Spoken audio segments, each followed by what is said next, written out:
All those of you saying Igbos must go, use your brains for a while. We said the British must go. The British left. Are we better off than when the British were ruling us? Look at the government colleges that the British built.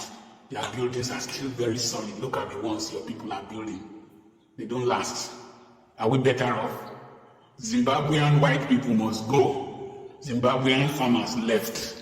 Mugabe ruined the economy. Is Zimbabwe better now? They could have allowed the white people to stay, just as the South Africans allowed them to stay, and the South African economy is better. Live in peace with the Igbos around you, and your economy will be good. Learn from them. Associate with them.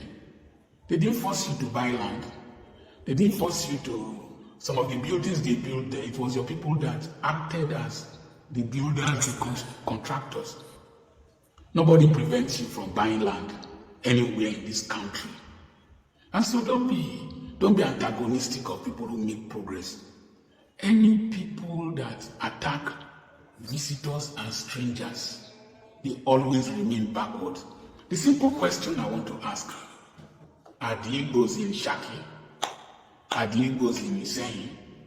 Are the Igbos dominating our Ogbomosho? Are the Igbos dominating Ede? Have you caused significant development in Igbo, Ralanlate, Ayete, Igongon? Have you caused significant development? Why don't you invest in the land just as the Igbos are investing in the land? Urhobo people say, have you seen? You say it is visitors and strangers that makes a community to develop. So let's talk this rubbish talk about Igbo. Are they a major problem? Do they determine your salary? Do they struggle jobs with you? The average Igbo man hardly works in another person's civil service. He comes there as an entrepreneur. He comes there to solve problems. He comes there to meet needs. You be a problem solver, not a problem creator. The people who are people in your farmlands, people who went to people in a church, are they Igbo people? The people who are trying to take over your communities, are they Igbo people? In your suburban areas, are they Igbo people? Let's not distract ourselves from the real challenges facing us. There is so much hunger in the land. So much hunger in the land. Tell your people to invest in agriculture. Tell your pastors all these big prayer camps. Let them plant rice. Let them do poultry. Let them do piggery. Let them rear cows. Go and look at the rice farm Charis has. Go and look at the one OPM pastor started. Somewhere. Go and look at what OT is doing in Abia State. Professor Soludo just started an agri revolution in Anambra State is about to take off. Think. You fought the Igbos to make them part of Nigeria. Fought them. They surrendered to Obasanjo or Yakubu Gowon. Now you want to drive them away. And when they agitate for Biafra, you go and shoot them. Are you people reasonable at all? Are you reasonable? In my street here, I have a Yoruba man in the beginning. I have a Yoruba man in the next building before he sold it. If you go down towards the end, I have somebody from Benue State. Our children are growing up and living harmoniously. I speak Igala because Igala people lived with me. Agba, how do you do? Islavia, Nago. I lived with Igala people. My father saved Igala people during the Civil War.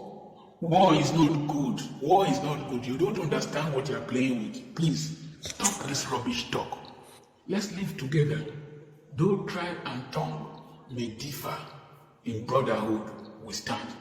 Check the Nigerian team. How many Igbo people have played over the years? They win victories for us.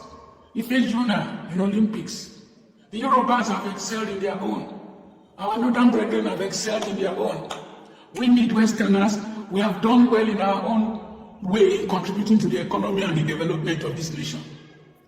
No person is a parasite on any person in this country. If any person is to complain, we who produce the oil should be complaining. I have 24 oil wells in my mother's community. The biggest gas station is in my clan, Urhobo. So we should be complaining. But we can't complain because the federal government is there, the state government is there, the local government is there, the community leadership is there. We as individuals, as entrepreneurs, we can contribute to the development of our communities. I don't have any investment outside Nigeria. I don't have any investment outside Delta State, outside Urhobo land. I will invest here. You are saying Igbos should go, but you have Yoruba party in the UK. You have Yoruba party in Igbo. Use your sense. Thank God for reasonable Yoruba people that have come out to speak against your craziness. What is it? Sometimes I feel like crying for the Igbo people. What is it? I'm saying this thing is really hurting me. It's paining me from my heart. How did the Igbo now become the problem of the protest? Are the Igbo the problem of Nigeria? Are they? Presidency will not give them. Vice president will not give them. Senate president will not give them. And nothing. They don't have any important position they are handling in Nigeria. Still, we must let them get peace. Because, Joe, let's allow these people to rest. They are also Nigerians. If we really say we don't want them again, then let them go. Give them their Biafra, let them go. Let's know that Igbo people are no longer part of Nigeria. Maybe they go. This hatred, this backbones on the Igbo is busting my head.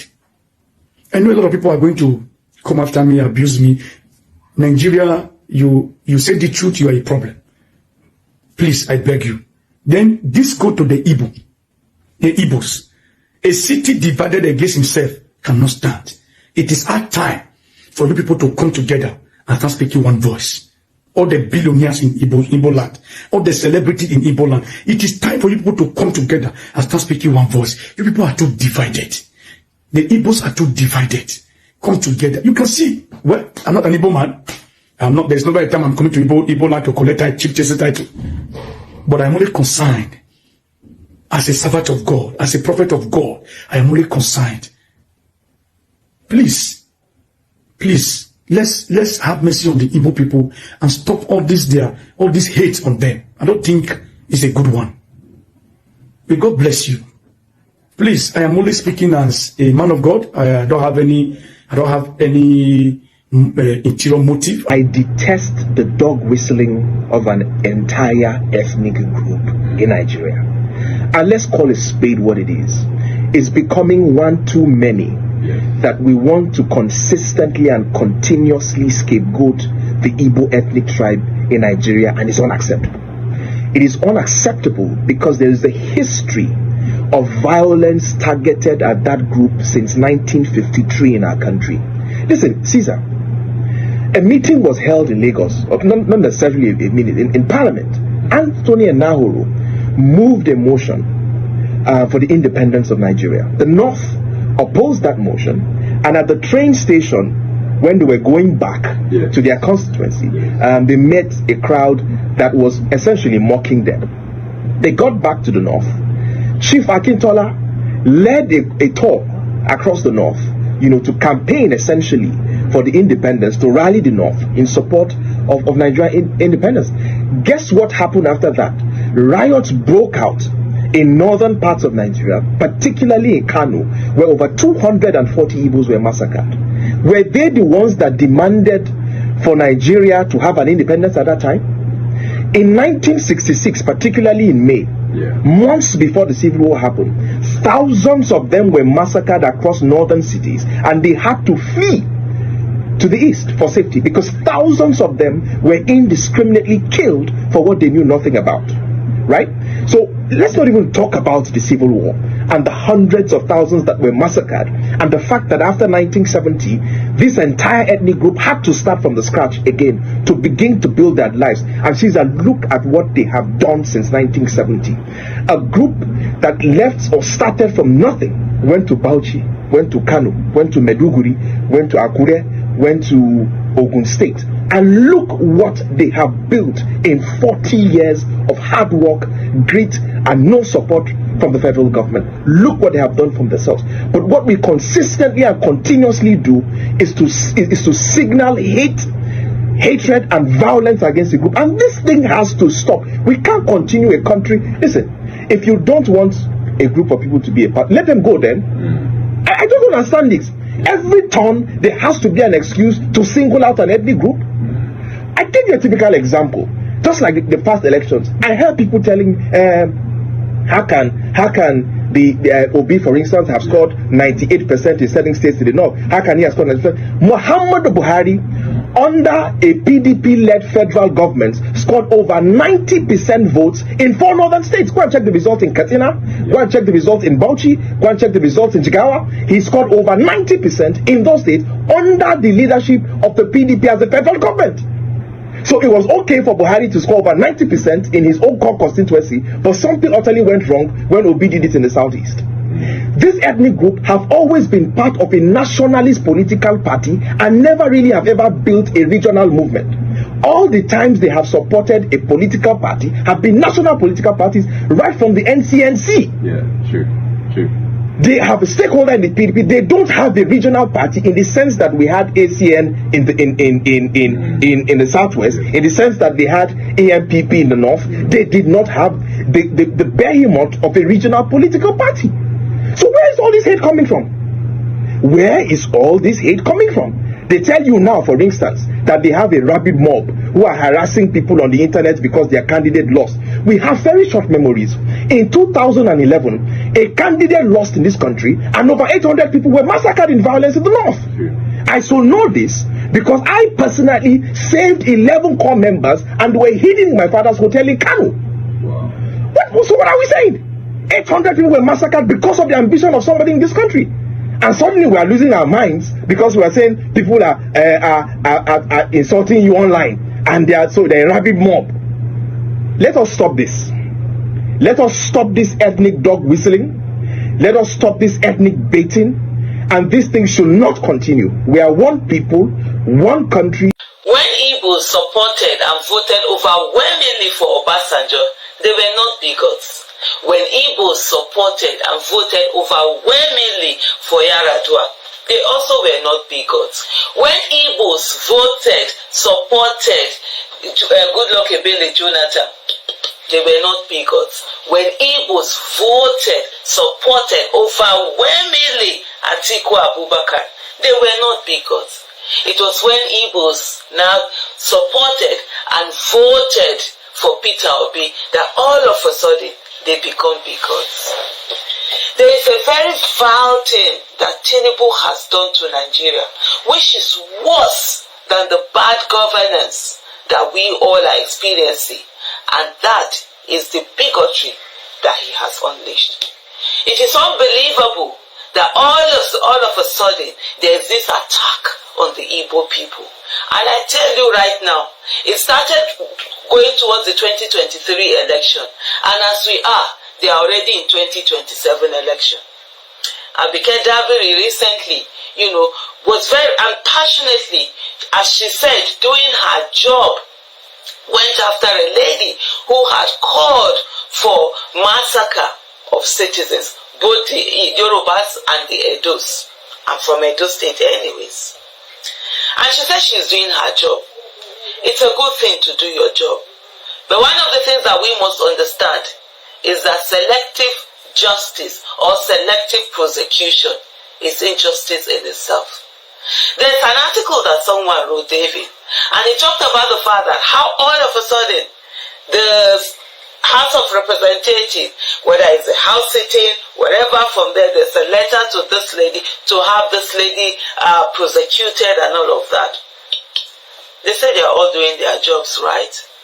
But what about all those other people who have been calling for attacks on other tribes who happen not to be Igbos? Why are they not being prosecuted? By the way, this lady did not act in the capacity of an Igbo person. She acted in the capacity of someone who had vile thoughts and would even think of harming anyone. For me, there's always something. When things are happening, you always look at what are those dots that need to be connected, that are not being connected. There's always something going on. And if you sit down and observe and watch carefully, you will see the dots as they are being connected. This is all about 2027 election. There are people who are afraid that once again, Mr. Peter Obi will come out and run. And not only will he win as he did before, he will have more votes because there are more people now who are ready to support him. There are more people who have seen that indeed he has what it takes, and indeed the people are willing and ready to stand. There are people who in 2023 knew that Peter Obi was the best candidate, but of course, being rational and thinking in a rational manner, they felt that, well, it was too short a time for him to be able to gather enough votes to win, and they wouldn't want to waste their votes. But now, those people have seen that that was what they thought was going to happen was not what happened, and they're going to give him more support. There are other people also who in their own way, they thought Tinubu was going to do something, and they gave him the votes that they gave him, even though it was not enough for him to win, but it was enough for him to rig election. And most of those people have seen that the master strategies that they thought they had have no strategy, and right now they're thinking Peter Obi.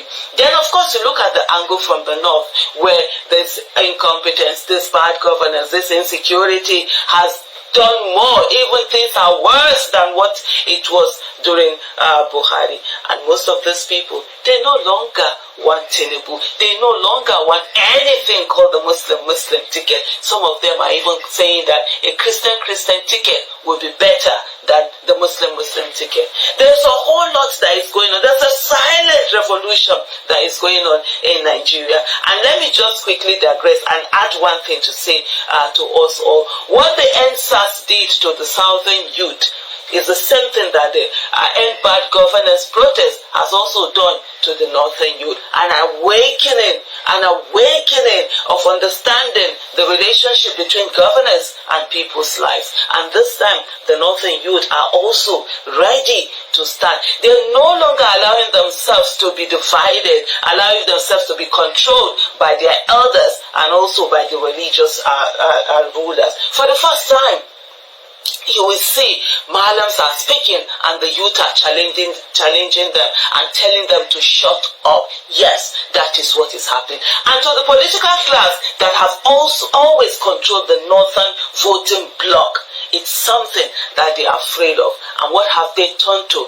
It's bigotry.